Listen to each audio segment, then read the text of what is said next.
मी प्रकाश महाजन, माझं महाजन आणि महाजन नावाचं एक यूट्यूब चॅनल आहे. त्या चॅनलला आपण जास्तीत जास्त संख्येने पाहावं आणि आपल्या मित्रमंडळीला देखील ते पाहण्यासाठी विनंती करावी. आजचा विषय थोडा गंभीर आहे, थोडा गमतीचा आहे. राजकारण ही दलदल आहे. त्या दलदलीत जो माणूस जातो त्याच्या अंगाला चिखल लागतो. राजकारण शहाण्या माणसानं करू नये, राजकारणात जाऊ नये, असं जरी एक मतप्रवाह फार मोठ्या प्रमाणात असला तरी या राजकारणाचं आकर्षण कुणाला नाही आहे. या देशात या राजकारणामध्ये चांगले वकील उतरले, चांगले डॉक्टर उतरले, चांगले मोठमोठे व्यावसायिक उतरले, उच्च विभूषित लोक उतरले. कारण राजकारणच एक असं आहे की ज्याचं आकर्षण सहसा कोणी टाळू शकत नाही. हा मोह राजकारणात यायचा कोणी टाळू शकत नाही. कारण राजकारणात मिळणारी प्रसिद्धी, राजकारणातून मिळणारा अधिकार, त्याचं वलय, त्याची उत्सुकता एक फार वेगळाच विषय आहे. आणि लक्षावधी फॅन फॉलोअर्स ज्याला आपण म्हणू असणारे सिनेमा नटसुद्धा राजकारणाकडे आकर्षित झालेले आहे. विशेषतः हे प्रमाण दक्षिणेत खूप मोठ्या प्रमाणात आहे. दक्षिणेत बहुतांशी राजकारणी हे चित्रपटसृष्टीतून आलेले आहेत. असाच एक नवीन राजकारणी चित्रपटसृष्टीतून आलेला आहे. त्यांनी स्वतःचा एक पक्ष काढला. एक तरुण अभिनेता आहे. त्याला पाहणाऱ्याची, त्याला समर्थन करणाऱ्याची संख्या प्रचंड आहे. त्याने एक आपला पक्ष TV के नावानं स्थापन केला. त्याचं नाव आहे विजय थलपती. याचा आज इथं उल्लेख करण्याचं कारण असं आहे की 27 सप्टेंबरला तामिळनाडूमध्ये करूर या गावी तो एक सभा घेणार होता. सभेची परवानगी दुपारी 3 ते रात्री 10 वाजता मागण्यात आली. पोलीस प्रशासनाला असं वाटलं की एक 10-12 हजार लोकसंख्या तिथे येईल, पण अधिकाधिक लोक यावे म्हणून याच्या पक्षाच्या तर्फे एक बातमी अशी देण्यात आली की विजय थलपती हे दुपारी 12 वाजताच त्या ठिकाणी येणार आहेत, त्या सभेच्या ठिकाणी ते येणार आहेत. आता ही बातमी ज्यावेळेस कानोकानी झाली त्यावेळेस प्रचंड गर्दी, ही साधारण 11-12च्या सुमारापासून गोळा व्हायला सुरुवात झाली. प्रचंड ऊन आणि वाढती गर्दी, प्रशासन हातबल झालाय. जो पक्षप्रमुख, तो अभिनेता विजय थलपती हा 12 वाजता येणार आहे म्हणला, तो काही येईच ना.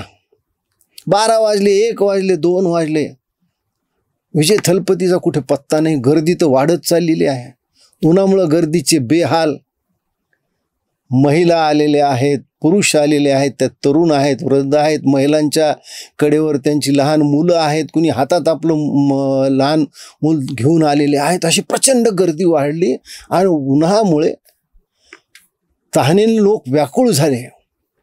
आणि संध्याकाळी 7च्या सुमारास विजय थलपती यांची ती मोठी व्हॅनिटी व्हॅन त्या सभागृहाच्या, माफ करा, सभेच्या ठिकाणी दाखल होऊ लागली. तशी गर्दी अजून वाढू लागली आणि त्या व्हॅनिटी व्हॅनला सगळे काळे पडदे लावल्यामुळं आपल्या अभिनेत्याचं काही दर्शन होईना. त्याच्यामुळं गर्दी अजून बेकाबू झाली आणि सभेच्या ठिकाणी लवकर येऊन विजय थलपतीने काही आव्हान करायला पाहिजे होतं, तर तसाच व्हॅनमध्ये बसून राहिला.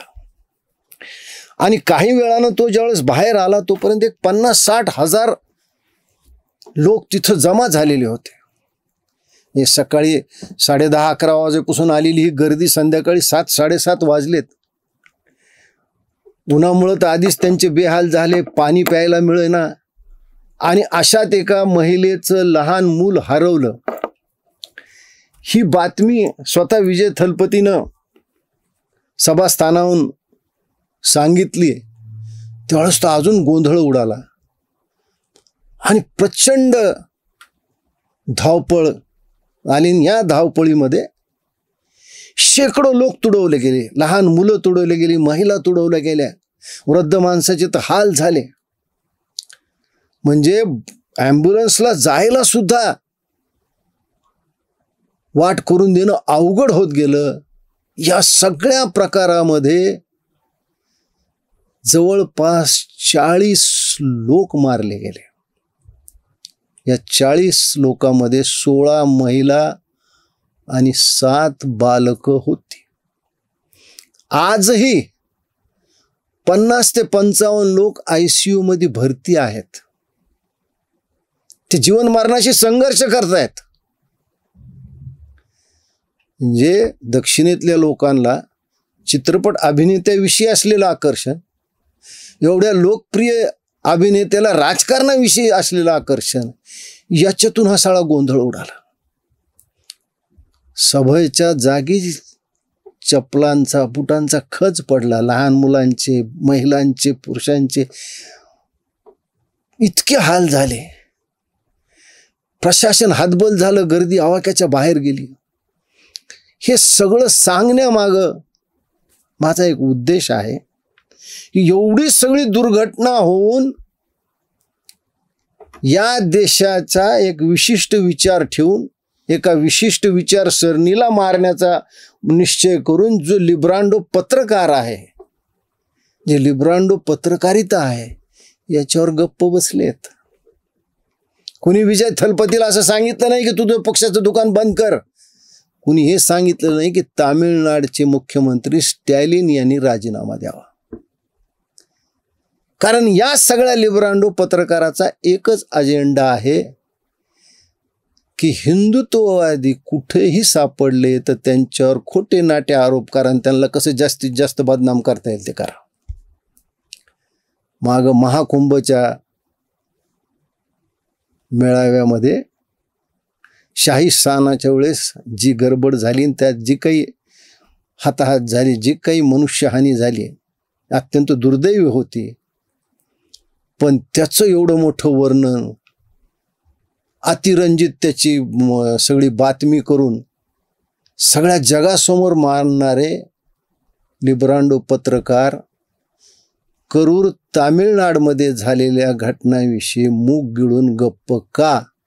याचं कारण असं आहे की योगी हे हिंदू आहेत, विजय थलपती हा ख्रिश्चन आहे आणि तामिळनाडूचे मुख्यमंत्री स्टॅलिन नावातच ते कोणत्या विचारसरणीचे आहेत दिसतंय. म्हणजे हे जे लिब्रांडो पत्रकार आहेत त्यांचा एकमेव अजेंडा आहे की जे राष्ट्रवादी आहेत, जे हिंदूवादी आहेत, त्यांची कशी बदनामी करता येईल. म्हणजे महाराष्ट्रामध्ये एखाद्याचं जर बस स्टँडवर पाकिट चोरीला गेलं तर गृहमंत्र्यांनी राजीनामा द्यावा अशी मागणी करणारे हे लिब्रांडो पत्रकार तामिळनाडूच्या या घटनेविषयी मूग गिळून गप्प आहेत. यावरून एक लक्षात येतं की हिंदुत्वाच्या विरोधात यांनी चालवलेला हा फार मोठा अजेंडा आहे. धन्यवाद.